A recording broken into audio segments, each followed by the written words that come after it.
Hello and welcome to Closeup with me, Mohammed Shafiq. This is the show where we go behind the headlines with the people who make the news. This week, Baroness Sayeeda Warsi. She's a senior minister in the Foreign and Commonwealth Office as well as the Communities Department as the Senior Faith and Communities Minister. It's quite a mouthful, but she's here in Blackburn talking to members of the community, taking their questions and listening to their concerns about the government's agenda when it comes to Muslim issues. She sat down with Ummah Channel a few moments ago and this is what she had to say.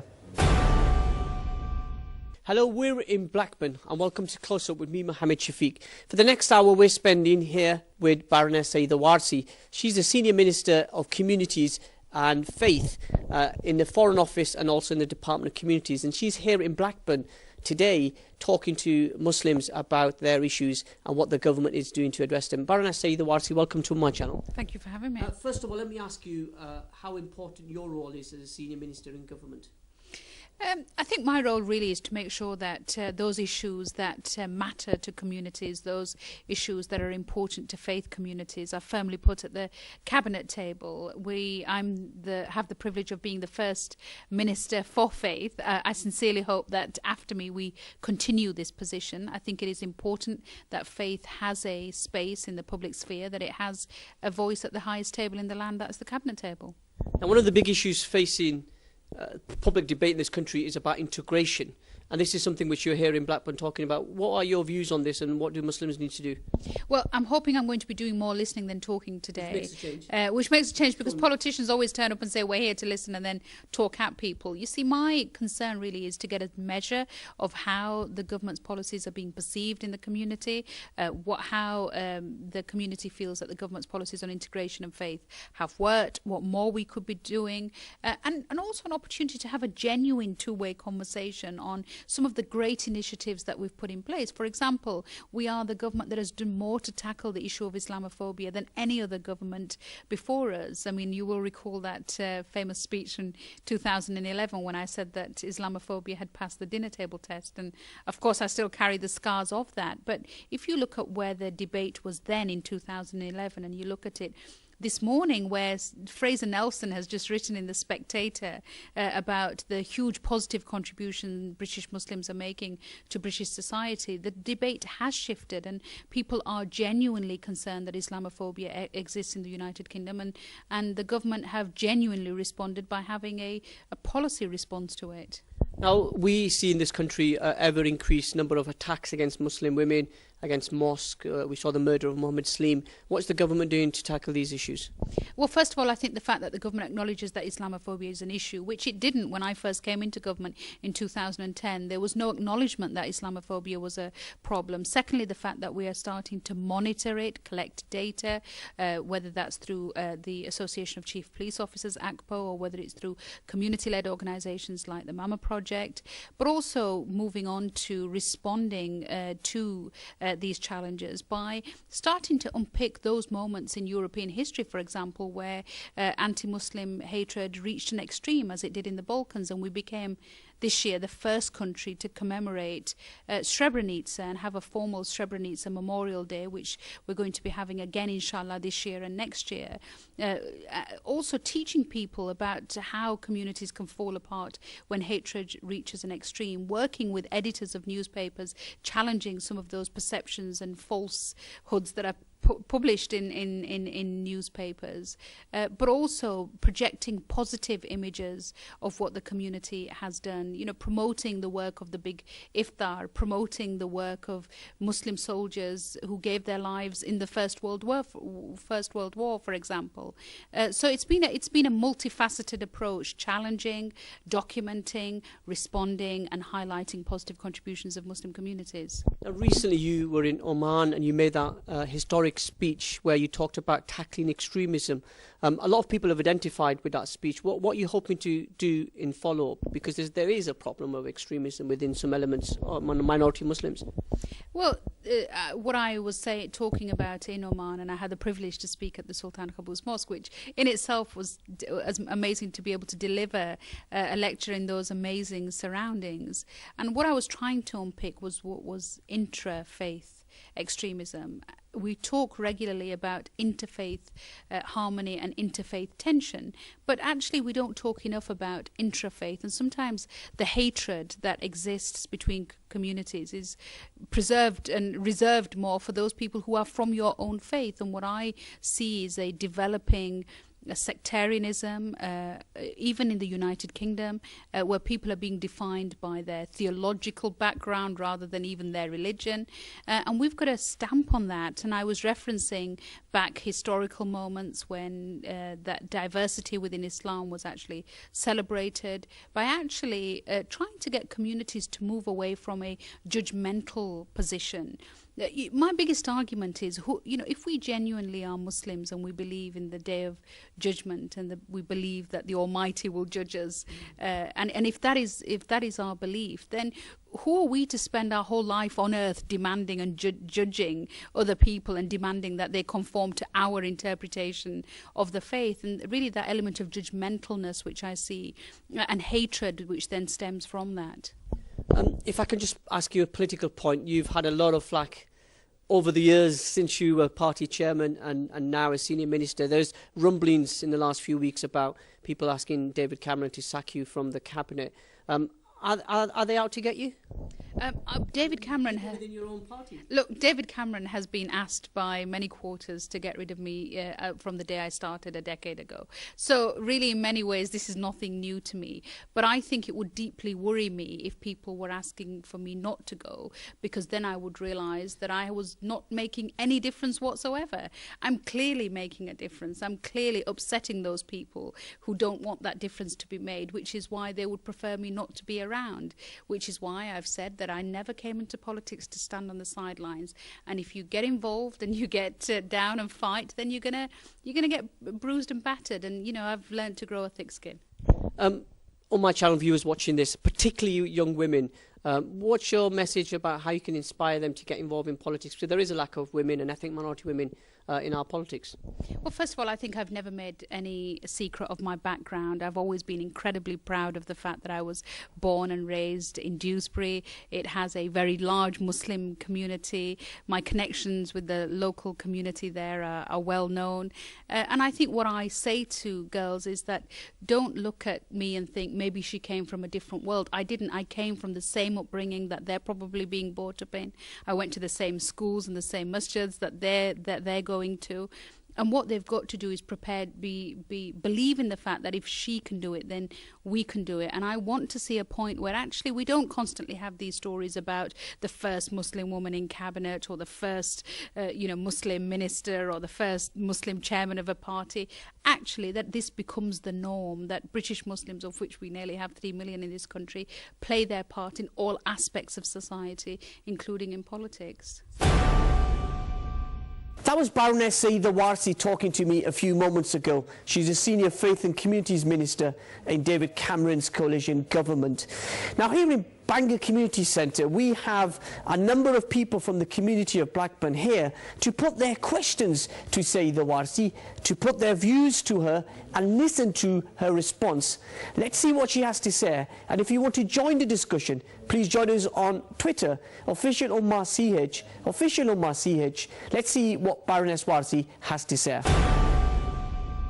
أعوذ بالله من الشيطان الرجيم بسم الله الرحمن الرحيم الحمد لله رب العالمين الرحمن الرحيم مالك يوم الدين إياك نعبد وإياك نستعين اهدنا الصراط المستقيم صراط الذين أنعمت عليهم غير المغضوب عليهم ولا الضالين صدق الله العظيم. I begin in the name of Allah, the Beneficent, the Merciful. All praise belongs to God, the Lord of the universe, the Beneficent, the Merciful, Master of the Day of Judgment. You alone we worship, you alone we seek assistance from. Guide us along the straight path, the path of those whom you have bestowed your bounties upon, not the path of those who have your anger, nor those who have been led astray. Almighty God speaks the truth. Thank you. Jazakallah khairan. First of all, I welcome you all and I welcome Baroness Warsi who has accepted our invitation today. It is a very special day today. Two reasons. One, that it is the 4th of 14th, so it will never occur again in the history. So it's a very special day, and we are with Baroness Warsi. What we are going to do today is that, government has put up a proposal or produced a report on extremism, and which has created a huge anxiety among Muslims. Many councils of mosques in the north, from Bradford, Lancashire, Bolton, Oldham, Rochdale, Manchester, they have been coming together, had quite a few meetings, and created a response to that report. And one of the reasons for today's meeting is to engage with the government and try to convey that what is it, what we feel, and why do we feel. So this is a platform for you to raise those issues. Second, that report mentions a lot about masajid. We all should understand that masjid or the mosque is the pivotal part of Muslim life. All the Muslim life goes around mosque. Even if those who are not very practicing, once in a week they are in the masjid. Second, masjid plays a very important and constructive role in the sense of nurturing, development, and so on and so forth. So it is important that we do understand that how the emphasis is given in the report in that sense. Little bit about Lancashire Council of Mosques, which was established in 1989 by very, very good people. It is a political organization, which means that all the political parties can be part of it. You can have any affiliation, but you are part of it. And it is non-sectarian, which means that all different schools of thoughts among Muslims, whether they are Brahmins, Deobandis, Ahle Hadith, even Shia school of thought, they all are part of Lancashire Council of Mosques. So that's important to remember. We are engaged with the local government, regional and national government, statutory and non-statutory organization. We have been working and deeply engaged on the process of education, health, interfaith, capacity building, nurturing faith and community leadership, child protection, community safety, army. You will say how we engage with army. Many of those people who are potential journalists, they time to time come here and engage with us. Same with the civil society. Many of the time, the ambassadors which are appointed to the countries like Pakistan or to India, different other areas, they used to have meetings on continuous basis with us. And Foreign Office and Home Office, and we all know that just before they were dislodged, these two posts were at one time or another belonged to Blackburn. Yeah, Jack Straw was the Home Secretary and Foreign Secretary. From here, a strong relationship with Lancashire Constabulary and the Lancashire County Council. We are proud of that. We have developed a lot of things in that, and Blackburn Diocese. We are very thankful to our Creator to have those kind of relationships. Now, how the meeting is going to be run today? We will have a short presentation, short talk from Baroness. Then we will have floor open for question answers. Bismillahirrahmanirrahim and Assalamu alaikum, good afternoon, and thank you very much for the invitation and for the very kind and warm welcome. I was saying earlier to Mohammed Shafiq when he was interviewing me for his Ummah channel that politicians regularly turn up to these events and say we're here to listen and then spend 3/4 of the time talking, and therefore I'm going to try not to do that today. I'm going to try and make this a genuine two-way conversation, and therefore I'm going to keep my opening remarks incredibly short. This is one of a number of integration meetings that we're having around the country. It gives me an opportunity to take the temperature. It allows the community to have a genuine two-way conversation. And it allows us really to explain some of the thinking behind what we're doing in government, some of the very specific programs that we've put in place, and hopefully for me to go away and take back some further ideas in terms of development. Where are we on integration? Well, for me, as the first minister that's ever been appointed as Minister for Faith, it was important for faith to have a public voice. One of the first speeches that I made when we got into government was that this government would do God. It was a play on words of Alistair Campbell's words, who said that we don't do God. And what I meant by that was that the good work that faith communities do up and down this country should be valued, should be supported, should be seen as a bedrock of what further work can be done within communities. It's why we've been a huge supporter of the Near Neighbours programme, using the network of the Church of England to try and reach out to different communities to bring them together. It's why we've been a huge supporter of Together in Service, and we've funded programmes which allow communities to come together and do things together. So we're moving on from just the kind of, the local imam talking to the local vicar in a drafty church hall and sharing a samosa, but actually going on to genuinely do things together as communities. And I also felt that part of us doing faith was about hitting back really strongly against hate crime. It was something that was one of the motivators of why I entered politics. I spent most of my 20s talking about race. I felt that what formed me, what radicalized me, if you want to use that word, as a young person, was the color of my skin. I felt over time that had changed, that really what was now beginning to define me was not that I was an Asian person in Britain, but that I was particularly a Muslim in Britain. I was appalled to join government and see that there was absolutely no acknowledgement of the fact that Islamophobia existed, no statistics to show the extent of it, no policy to show how we would respond to it. And many of you will recall, and I certainly bear the scars on my back from that speech back in 2011 when I said that Islamophobia had passed the dinner table test. I think it was a watershed moment to draw a line, and for us then to work forward from that, both in putting in place provisions within the public sector to ensure that the police were properly logging crime. And I know a number of groups, including I Engage, have done a lot of work with police commissioners in trying to take that forward, but also supporting community-led groups like MAMA, who have taken forward a monitoring of anti-Muslim hatred and anti-Muslim attacks. I also think we needed to unpick those moments in our history where hate crime reached an extreme. It's why we've supported and carried on doing the work that we've done around Holocaust Memorial Day and the Anne Frank Trust, and we now have a Holocaust Commission to look at what further work needs to be done. We became the first government to have a formal Srebrenica commemoration day, a formal memorial of that genocide that happened not far from here, based on extremism when it was directed towards a particular faith community. And we also felt that we needed to highlight those contributions of faith communities that unfortunately don't make good news. Usually, it's bad news that makes good news. Good news doesn't make good news. And we felt we needed to highlight those moments in our history, like as we approach the commemoration of the First World War, to highlight the contribution of the thousands of people, millions of people actually, from across the Commonwealth, the Sikh, Hindu, Muslim, who gave their life and their blood for the freedoms in the country that we enjoy today. And we've been supporting specific projects on Commonwealth. I bought two very short handouts rather than lots of blur, which kind of outlines the approach that we've taken. So it's about building stronger, more united communities. Some quite specific projects there. It's about harnessing the power of faith communities and how we've done that and how we continue to do that.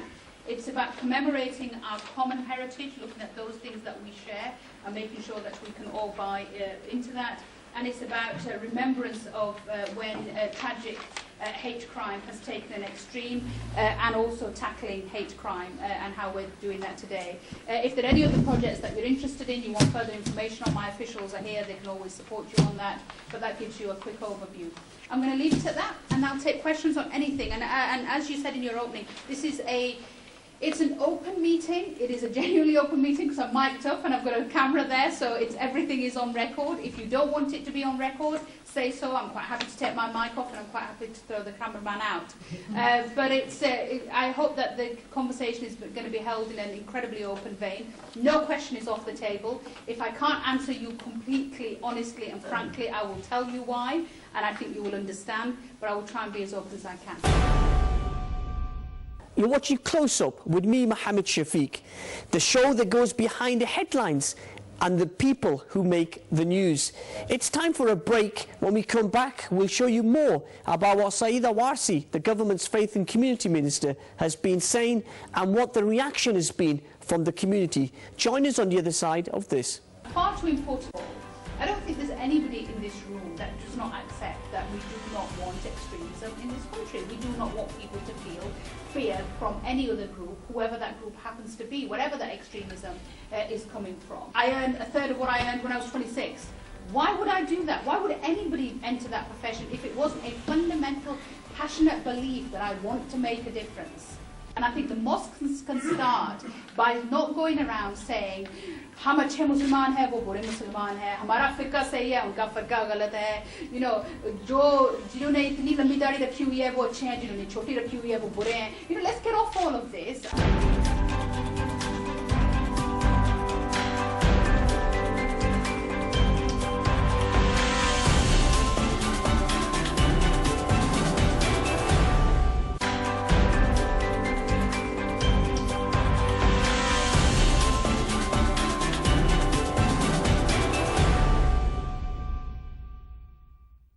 My question is around integration itself.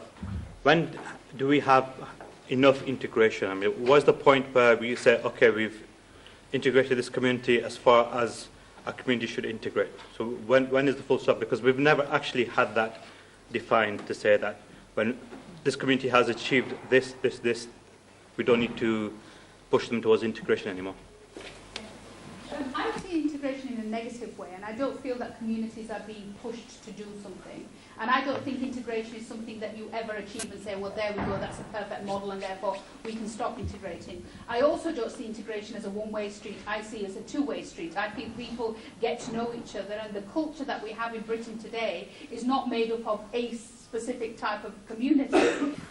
The jury's out for me as to which system works completely, because I'm not convinced completely prescriptive systems work, but I'm also not convinced that if you leave people to their own devices and say, well, actually you'll know what's best for you, that will work either. And if there are some priorities, which there are for us, and I think there is now, for example, on FGM, which we're just about to do some work with in schools, then hate crime surely should be one of those that should be looked at. I mean, I think it's the kind of ultimate freedom which Michael clearly believes in and is passionate about, and allowing schools that freedom to be able to do what they feel fit in terms of the communities that they're in, and wanting and building that bigger picture that we need nationally. I will go away and find out specifically what has been done in relation to that particular reporting and why it was done, and whether there is still scope for some advice to be given as to how it could be done without it being a mandatory requirement. Number 3. Thank you very much. Sorry. Generally on the ground, there's fear that the government's policies, especially when it comes to terrorism and task force, are creating a fear. If I may personally state that whereas I should be frightened that there's a rise of right wing, I'm much more frightened on the policies of your government and the initiative that's coming out. What are you doing about your own members of parliament when they come out with comments like Boris Johnson's came out recently, which are overly insulting? I feel that many community members as graduates are much more afraid of educated people making comments which are not only offensive but absolutely appalling, and yet we keep seeing criminalization or the perception of criminalization of certain ethics within, as a Muslim, that I'm seeing that my ethics are being criminalized, which is having a terribly negative effect on community relations. I mean, first of all, let me deal with the political issue. Political parties are made up of a whole huge range of people.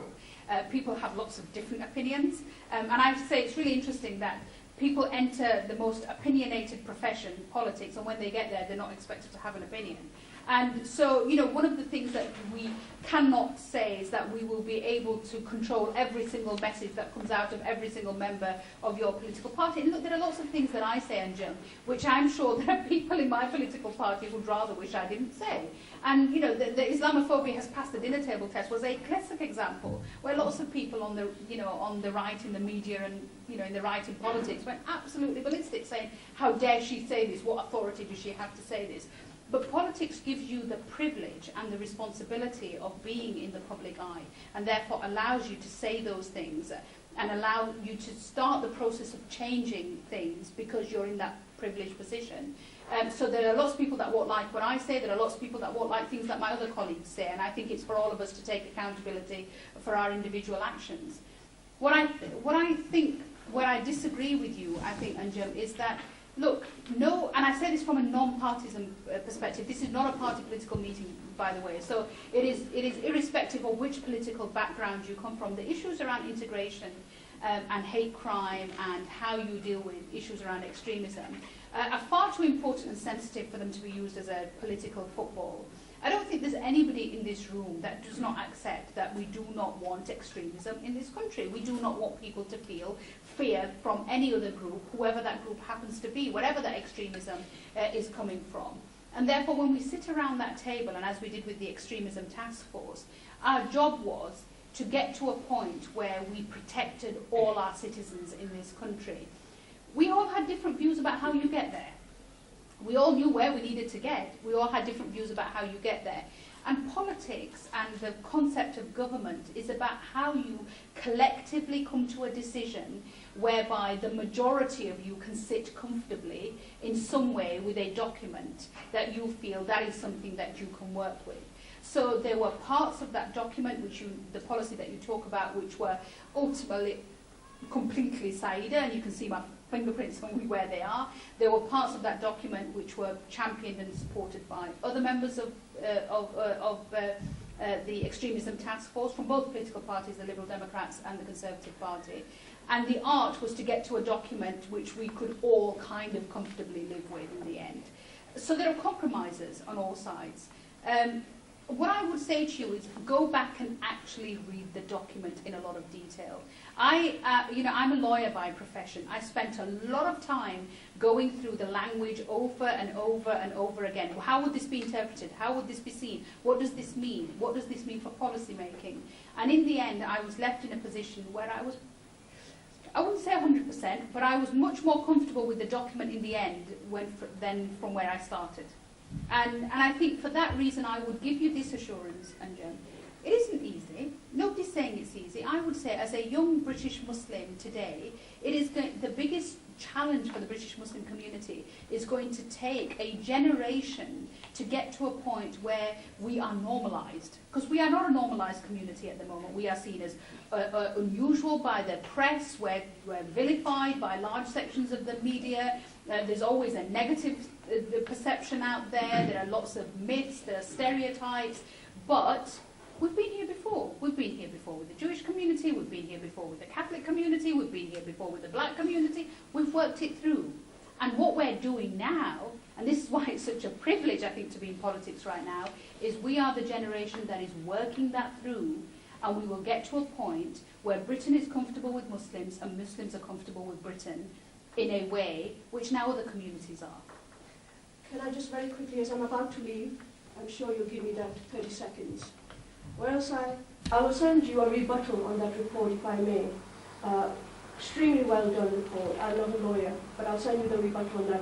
But your first point, that politicians can't say anything because obviously they're politicians. I'm not buying into that, Sayeeda, because he has made a habit of offending Muslim communities. If I was to stand up and say that Mr. Cameron is Islamophobic, I may be out of order, but I would never say that. But the fact is, Mr. Johnson has continuously offended the Muslim community. And I say that with a very heavy Well, I would heart. also say this to you, and I know as somebody who has worked incredibly closely with Boris has also defended the Muslim community on occasions when it hasn't been incredibly popular to do that. You know, nobody is perfect. There is good and bad. I mean, there are good and bad statements that are made by everybody. Some that you will agree with, some that you won't agree with. And I go back to what I said. There are many, many people out there, and I can tell from Twitter, because they sure as hell tell me what they think, you know, that don't like what I say, who actually think I'm some sort of secret sleeper cell in the heart of government that is, you know, they're Islamizing the state or something. But so what? I have a privileged position of being in politics, and I use that privileged position to be able to move a policy issue forward. And what I do say is that most people in politics, you know, come at these things from a position of wanting to make a difference. Why else would we be in this godforsaken profession, which means you're taken away from your family, every aspect of your life is scrutinized, and, you know, I earn a third of what I earned when I was 26. Why would I do that? Why would anybody enter that profession if it wasn't a fundamental, passionate belief that I want to make a difference? Urban living in British. And the work that individuals, organisations do over the years, and the hard work that goes unnoticed in the grassroots level. And all of a sudden we have individuals and party politicians or individual politicians making comments on issues relating to individual action or individual group actions that demonises the rest of the community. And one way or another, if we were to have more normalisation, I think we need to bring about normalisation in the political setup, so that individual politicians or individual parties do not make life difficult for the rest of the community. And I hope that you will share your views on that. And it's reassuring for Muslim communities to see people like yourself in the heart of the government and trying to change the culture within that will change culture outside. Well, thank you very much for that. Thank you for your kind and supportive words. And one of the reasons why I was so vociferous after the Woolwich tragic killing of drummer Lee Rigby, when Anjem Choudhury was brought on television as a spokesman for the Muslim community, was because he was undoing the work that people like you every day painstakingly do in their communities. And what I said, and I had a bit of a kind of battle with Kathy Newman from Channel 4 over this, because I said to her that people put hundreds of hours of work into bringing people together. You bring that nutcase on television for 5 minutes and you undo it all, because there are people watching him in their living rooms thinking, oh, they must all be like that, because he's speaking on behalf of the Muslim community. And so I think, look, like I said, bad news makes good news doesn't make news. So what we have to do is we have to be prepared to say, and I'll give you an example. This morning, The Spectator, which hasn't always written great things about the Muslim community, there's a journalist there called Fraser Nelson. I would urge you to go and read his piece from this morning. I've been working with Fraser now for a while, and the way he's written that piece, where he's highlighted, when the floods came, this is what the Muslim community did. When there were challenges post-Woolwich, this is what the Muslim community did. When the synagogue in Bradford was about to be sold, this is what the Muslim community did. So he highlighted and he talked about, the great contribution of British Muslim communities. For The Spectator, it was actually published in the Telegraph this morning. So, again, here is a positive article about Muslims in the Telegraph. Hooray, this is a moment which actually we need to kind of look back at. And what I saw this morning, again, was the number of young Muslims who were then saying to Fraser and to the Telegraph, this is a great piece, this is a positive piece, this is a step forward. Whenever there are challenges to communities, and sit down and talk to some people who remember what it was like for Jewish communities here, who faced the kind of black shirts, yeah? Sit down and talk to some of the challenges that the Catholic community face and some of the black community face, and you will realise, and this is what I keep saying to Muslim communities, this is not an exceptional thing. We've been here before as a country, but the good thing about this country is we work it out and we come out the other end. We don't end up with the likes of what's happening in France and the National Front being elected to positions of authority in any significant way. We are a tolerant nation, and as somebody who spends her life now as a Foreign Office Minister travelling around the world, in large parts of the Muslim world as well, I come back home and I realise how, as a Muslim, this is the best place to be. But that doesn't mean we can't make it better, which is why I constantly say, I have no doubt when I look across the rest of Europe, it's a good place to be a Muslim in Britain, but I also want to make sure that it remains a good place to be a Muslim. You mentioned the government report, the work you've done within the community regarding cohesion and integration and hate crime. Do you, personally and through the report, what are the failings you found with the Muslim community? Where are they falling back on? What kind of work should they be doing, or do you see that we see what kind of work we should be doing as organisations, or where are institutions like mosques, if they are going wrong, in what respect, basically? What should we be doing? Okay, that's a really, really good question, actually, Zahir. Look, the instinct when you're under attack is to kind of fold in, and the instinct really is to kind of say, not a problem here, go away. you know, don't look here, because you feel like you're a community under attack.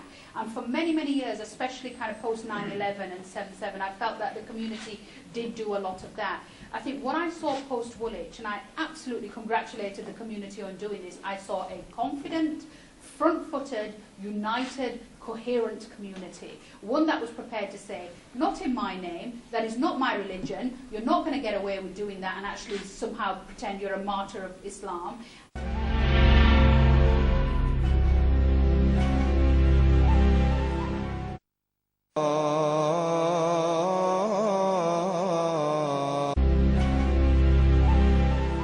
And person after person from all sorts of backgrounds, men, women, you know, bearded, not bearded, secular, religious, orthodox, whatever, came out and said exactly the same thing. And what I saw there, therefore, was a really mature, much more confident Muslim community coming out. Following on from that, we sat down and we said, look, Ramadan is coming, post-Woolwich, how can we actually build on this momentum? At a time when mosques were being under attack, do we close down mosques and close in, or do we open up mosques and open out? And we started this initiative called the Big Iftar, and we ended up having iftars across the country. This year again, we're going to do it again. If you're linked to a mosque, link to the Big Iftar and open up your doors. Much of people are doing this anyway, but I think we need to push on that and open up community centres, mosques, homes. There was this fantastic moment where, I don't know if any of you watched Come Dine With Me. It was a kind of a take on of that, and it was called Dine at Mine. And the Islamic Society of Britain used ways of asking people to come to their house to do iftari during Ramadan. And the comedian, whose name has now completely escaped me, he's from around here, big guy, Jason Manford, picked up somebody's tweet and actually went around to somebody's house to do iftari and just ate and then tweeted about it. That probably did more good than anything that people could have done in any other way in terms of being hostile about it. So what I would say is, what can we do more of? Think of imaginative ways of reaching out. Think of ways in how we can be a much more confident community. And let's just all get that little bit less judgmental. The one thing I worry about consistently, and I see this now within communities, I have people who come and see me and say, you shouldn't be talking to them, you know, they're not the right kind of Muslims. You shouldn't be talking to that group, you know, because they don't represent anybody. Now, I have actually come to the conclusion that nobody represents everybody, but everybody represents somebody, even if it's just themselves, so they're worth talking to. Secondly, I don't think anybody has a solution to everybody's problems, but most people usually have a solution to some problem, so they're worth talking to. And thirdly, it's not for me to judge who the right kind of Muslim is, because ultimately, what is the point of Allah subhanahu wa ta'ala? We might as well all do the Day of Judgment here and decide who's a good Muslim, who's a bad Muslim, who's an acceptable Muslim, who's a not acceptable Muslim. Let's put the Day of Judgment aside and let's just do it all ourselves here. Well, no, let's not do that. If you believe in a Day of Judgment, let the Almighty decide who was a good Muslim and who was a bad Muslim, and stop being so judgmental and critical about the kind of things that do not matter. You know, people will say to me, I really like what you say, you know, but I don't like what you wear. And I'll think, okay, let's kind of unwind this a little bit. You know, what does it matter? As long as I'm not offending you in any way, what does it matter? Why are you so focused on what I've got on rather than on what I'm doing? And so I just think if as a community we just got off, that's the one thing I would say we can do, and I think the mosques can start by not going around saying, हम अच्छे मुसलमान हैं, वो बुरे मुसलमान हैं, हमारा फ़िक़्ह सही है, उनका फ़िक़्ह गलत है, you know, जिन्होंने इतनी लंबी दाढ़ी रखी हुई है, वो अच्छे हैं, जिन्होंने छोटी रखी हुई है, वो बुरे हैं. You know, let's get off all of this and let's actually deal with, are my kids at a good school? Are my kids good members of society? Are they good human beings? Are they working in their communities? Are they working for a living? Are they making a contribution? How am I helping my neighbours? Let's focus on the things that was the spirit of Islam rather than these kind of, you know, narrow versions and interpretations, which I just think, you know, I'm not a theologian, so I'm not going to comment on it, but, you know, I was always taught that being a good human being comes first, being a Muslim comes second. I want to talk about prevent and the reality of prevent as it's seen in the communities. You addressed about Anjum Chaudhry and how he's particularly not the right kind of character in someone's eyes, though you have sort of, again, mentioned yourself, we shouldn't be judging. Hey, let him judge rather than make decisions. That doesn't mean I'm supporting or against him. But in the same way, I would say that the Quilliam Foundation doesn't necessarily represent the broad majority of Muslims in this country. Prevent, if I'm honest, at a grassroots level, is a dirty word. Prevent money is dirty money. And I'm sure Abdul Hamid Qureshi won't mind me saying that the LCM categorically will deny and reject being funded by that money in any way. The reality of prevent on the ground, if I may tell you, is that intimidation. People who are now raising funds for Syria are being intimidated or being criminalised. You need to be careful. People who are arranging aid convoys are getting phone calls from people. We need to come and talk with you. We have made freedom of information requests in this borough about which groups are funded by Prevent, and those requests have been denied. Why? It's a freedom of... If it's really acceptable to the community at a grassroots level, why can we not know which groups are receiving this funding and what they're doing with that funding? No, it's been denied. So to me, the Prevent isn't working and is not accepted at grassroots level. Your representation, I don't know who consulted, but whether it's London Chaudhry, whether it's Quilliam, I would say neither of those extremes represent the majority of Muslims in this country. Let me kind of unpick your question in a number of different ways. First of all, when we came to government, we absolutely accepted the hostility that there was towards Prevent. And part of that hostility was because a lot of integration projects were being done by Prevent funding. In fact, the Hajj delegation, which was led by somebody from here in Blackburn, was being funded by Prevent money. So Prevent money was being funded in all sorts of ways, all sorts of projects which were nothing to do with preventing violent extremism. We needed to be really careful about where this money was kind of being spread into, and where counter-terrorism money, because some of it was counter-terrorism money, some of it was Prevent money. What we did was we divided out integration and Prevent, and we said Prevent is a specific kind of work which is done in relation to young people who may be subject to being radicalised, and that's whether you're Muslim or whether you're a young white man who could be radicalised by extreme right-wing ideologies. And on the other hand, we needed to have integration projects which were completely above board, published, here they are, you know the groups that are doing them, and that's where the funding is going. We do integration, and the Home Office do Prevent. The ECLG do not kind of now mix all of that up, which was what was happening in the past. And I think, as a Conservative, of course my gut instinct would be to say government should fund, the state should be as small as possible. So, I'm no kind of champion of throwing loads of money at things that aren't being faced. But at the same time, government money is not a dirty word. Government money provides the basis of so much that we take for granted, from our police force to our hospital. So I also think that there is a specific need for government to intervene where it needs to keep us safe. I see a lot of material on a weekly basis which tells me all the things that don't happen.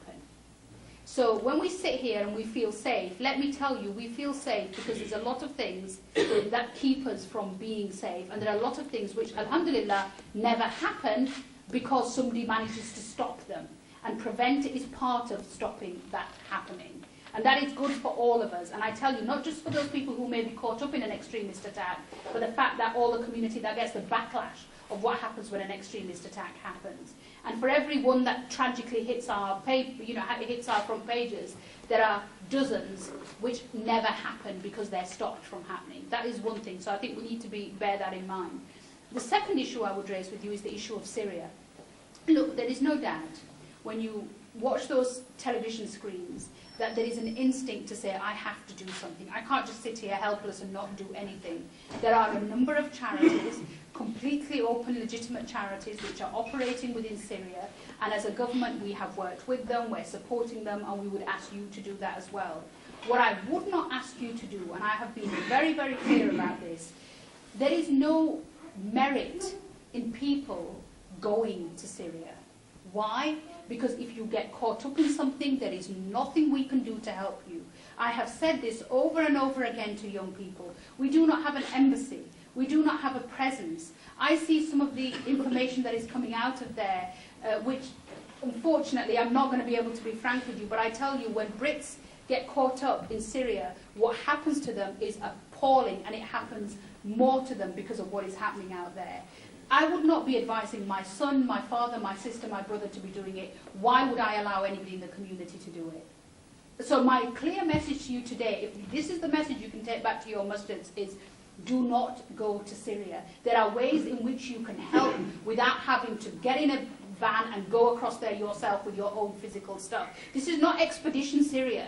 This is not some great kind of adventure that you're happening. If you want to do good humanitarian work, you can do it in ways which doesn't have to involve that.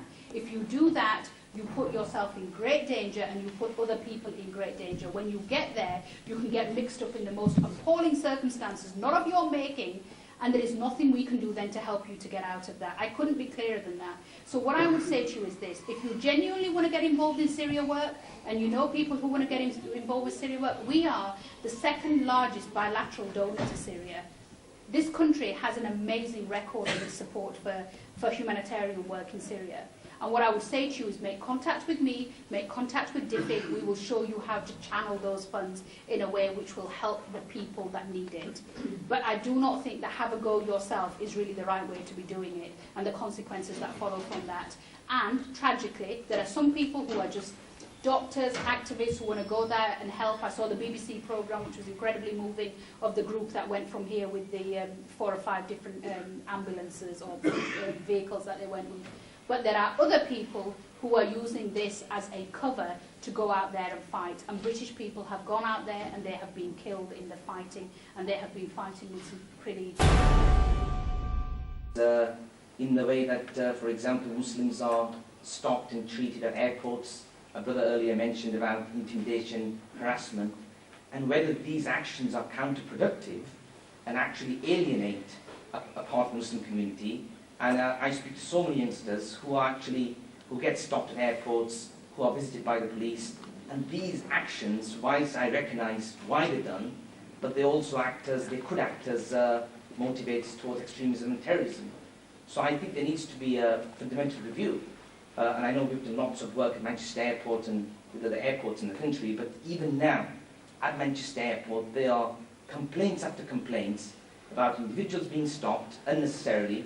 I was in Syria twice last year through official channels, and I came back and I was stopped as well. And I answered the questions, but the nature of the questions, the timing of the questions, and I said to the officers that you can come and visit me at any time. We'll have a conversation. So it's these kind of policies, or often delivery of policies, that alienate part of the Muslim community. So if you can shed light on both issues. The definition of extremism, I spent many hours over. And I would ask you to go back and read it, and I would ask you to kind of interpret how it's been done. I probably didn't win the complete definition that I would have had it as, but I probably won about 80%. So in those circumstances, like I said, as the Prime Minister keeps telling me, government is about compromise, and you have to work out at what point you can no longer compromise. And the day that I can no longer compromise, I will be giving my notice and going home. So in that sense, I think what I would say to you is go back to the definition of extremism, and I would be prepared to sit down with you and work through with you, and I think there would be very little in the end that we would be able to disagree on in terms of the actual definition within the paper. The second issue in relation to airports, so I get pulled out for random checks. I'm on official government business. Every time I go, most times when I go abroad, I get the, can you step aside, madam, for a random check? My husband goes to the US regularly. He always gets stopped for a random check. He's an industrial chemist, which doesn't help. So, he therefore is the perfect profile type. He always misses his internal flight. He never makes a meeting. He never makes arrangements to have a meeting within so many hours because he knows he will be stopped and he will be put aside and then he'll be... but that's not great, and it would be better to have a much more sophisticated system which could be so accurate that there'd be like a little green light on the head of the person who was the nasty person, so we'd be able to pick them out. But, unfortunately, it doesn't happen like that.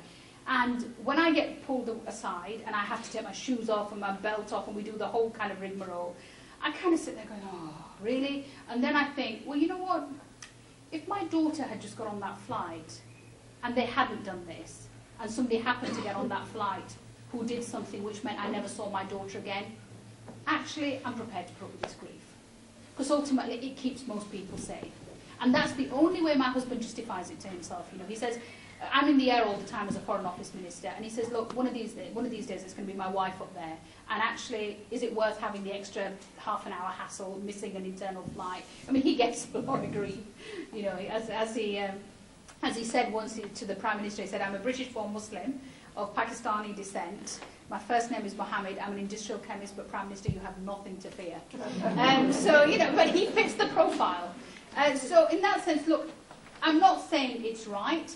I'm saying it's part of the reality that we live with, and as policymakers we have to consistently work to make sure that our processes are much more sophisticated so that they're not alienating. And people like me and you probably shrug our shoulders eventually and say it's part of what we kind of put up with, but if you get a young hothead, you know, who's going to go away and think this is really bad and I'm being treated like this? And I constantly say we need to make policies which make people feel like they're being bought in rather than being made to feel like they're being pushed out. Because once you push people out, then you're kind of creating a system which will allow them to be... and that's why the extremism paper, one of the things it did focus on was far-right extremism. Because we now have got quite interesting data to show that and we've said this in the extremism paper, that far-right extremism is itself creates Islamophobia, and Islamophobia is itself a radicalizing factor. So, you know, we are looking at ways in which we constantly make it difficult. But I think, you know, we have a responsibility, and I genuinely go back to this. You know, guys, and girls, this is a generational thing. This is going to take time. And we can either rush it and think, you know, this is so bad and we're never going to be able to deal with it, or we can actually say this is a reality that we have in Britain. The government have accepted it's a reality in a way that 4 or 5 years ago we hadn't. We are now monitoring this data. We've got good academic research, people like Chris Allen and Matt Goodwin, who sit on the cross-government working group on anti-Muslim hatred, bring that data to the table. We have a cross-government Whitehall group now, which includes people like Iqbal Bana, who actually advise us and help us kind of challenge us on some of these things. We don't always agree, but we challenge each other on how we can make things better. And we're starting to do some very good work on kind of highlighting the positive contributions of Muslim communities, and the community is stepping up to the plate. So I hope I'm leaving really with a sense of optimism to say it's not great, it's why people like me are in politics. You know, it's what gets me out of bed in the morning most days, because politics is an awful world. So you kind of think, why do I do this? And you kind of think, at least I'm playing my part, and you in your ways are playing your part. But before you go to Syria next time, oh, for God's sake, tell us what you're doing out there, because really, this is not good. We're grateful to Baroness Sayeeda Warsi for letting Ummah Channel spend the day with her, and for her agreeing to be my guest here on Closeup. If you want to carry on the discussion and share your thoughts about the programme, please join us on Twitter, Official Ummah CH. That's Official Ummah CH. Share your thoughts and we'll tweet some of them in the coming days and weeks after we've broadcast this show. We want to say thank you to her and thank you to her team in the Department of Communities and Local Government. But particularly thank you to all the people of Blackburn that came to ask her and to listen to her. Whatever we think about her politics and her political party, one thing we can be really sure of is that she's somebody who's fighting very hard to give a positive image of Muslims, both within government and wider around the world. And we should be appreciative of the hard work that she does on our behalf. As I said, join us on the discussion on Twitter, Official Ummah CH. But for me, Mohammed Shafiq and the Closeup team, until next time, take care of yourself and each other. Goodbye.